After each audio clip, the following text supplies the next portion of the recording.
മറ്റൊരു വാർത്തയിലേക്കാണ്. ശബരിമല സ്വർണ്ണ കവർച്ച കേസിൽ ദേവസ്വം ബോർഡ് മുൻ പ്രസിഡന്റ് പത്മകുമാറിന്റെയും ഒന്നാം പ്രതി ഉണ്ണികൃഷ്ണൻ പോറ്റിയുടെയും ജാമ്യാപേക്ഷ കൊല്ലം വിജിലൻസ് കോടതി ഇന്ന് പരിഗണിക്കും. ആദ്യമായാണ് ഉണ്ണികൃഷ്ണൻ പോറ്റി ജാമ്യ ഹർജി നൽകിയത്. കട്ടിളപ്പാളി കേസിൽ പത്മകുമാർ സമർപ്പിച്ച ജാമ്യ ഹർജി നേരത്തെ വിജിലൻസ് തള്ളിയിരുന്നു. അന്വേഷണം പുരോഗമിക്കുന്ന ഘട്ടത്തിൽ പ്രതികളിൽ ആർക്കും ജാമ്യം അനുവദിക്കരുത് എന്നാണ് പ്രോസിക്യൂഷന്റെ വാദം. ശബരിമല സ്വർണ്ണ കവർച്ച കേസിലാണ് ദേവസ്വം ബോർഡ് മുൻ പ്രസിഡന്റ് പത്മകുമാറിന്റെയും ഒന്നാം പ്രതിയായ ഉണ്ണികൃഷ്ണൻ പോറ്റിയുടെയും ജാമ്യാപേക്ഷ ഇന്ന് കൊല്ലം വിജിലൻസ് കോടതി പരിഗണിക്കുന്നത്.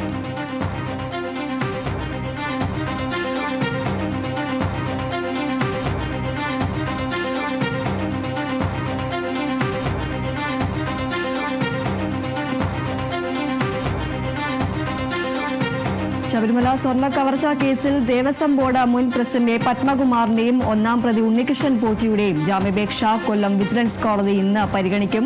ആദ്യമായാണ് ഉണ്ണികൃഷ്ണൻ പോറ്റി ജാമ്യ ഹർജി നൽകിയത്. കട്ടിളപ്പാളി കേസിൽ പത്മകുമാർ സമർപ്പിച്ച ജാമ്യ ഹർജി നേരത്തെ വിജിലൻസ് തള്ളിയിരുന്നു. അന്വേഷണം പുരോഗമിക്കുന്ന ഘട്ടത്തിൽ പ്രതികളിൽ ആർക്കും ജാമ്യം അനുവദിക്കരുത് എന്നതാണ് പ്രോസിക്യൂഷന്റെ വാദം.